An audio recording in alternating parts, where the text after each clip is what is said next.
Hello மக்களே, இந்த மாதிரி வந்து பன்னார்காட் போகக்கூடிய ரோட்டில் பார்த்தீங்க அப்படின்னா 2 இடங்கள்ல வந்துட்டு இந்த மாதிரி எல்லா ஐட்டமே வந்து வச்சுருப்பாங்க. ஸோ ஆல்ரெடி நான் 2 வீடியோ வந்து ஷேர் பண்ணியிருக்கேன். அதில் பார்த்தீங்க அப்படின்னா மண்ணில் செய்யக்கூடிய பாத்திரம், உருளி, அந்த அடுப்புன்னு சொல்லி நிறைய வெரைட்டி வந்து வச்சுருந்தாங்க. ஸோ இது வந்து ஃபுல் அண்ட் ஃபுல் வந்து செராமிக்கில் வந்துட்டு என்னென்ன தேவையோ அது எல்லாமே வந்து வச்சுருக்காங்க. ஜாடிகள்லாம் வந்துட்டு வீட்டில் நம்ம உப்பு போட்டு வைப்போம் இல்லையா, அதெல்லாம் வந்து சைஸ் வைஸ்டாக வந்து வச்சுருக்காங்க. அது மட்டும் இல்லாமல் கல்லில் செய்யக்கூடிய உரல், அம்மின்னு சொல்லிட்டு என்னென்ன தேவையோ வீட்டுக்கு எல்லாமே வந்து வச்சுருக்காங்க.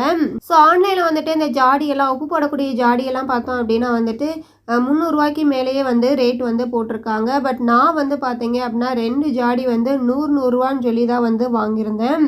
ஸோ நம்மளால் எந்த அளவுக்கு வந்து கம்மி பண்ண முடியுமோ அந்த அளவுக்கு வந்து ரெடியூஸ் பண்ணி வந்து வாங்கிக்கலாம். என்னதான் ஆன்லைனில் ஆர்டர் பண்ணாலும் நேரில் வந்து பொருட்களை நம்ம பார்த்து வாங்குற மாதிரி வந்து இருக்கவே இருக்காது. வீடியோ பிடிச்சிருந்துச்சு அப்படின்னா சேனலை மறக்காமல் சப்ஸ்கிரைப் பண்ணி ஃபாலோ பண்ணுங்கள். தேங்க்யூ ஃபார் வாட்சிங்.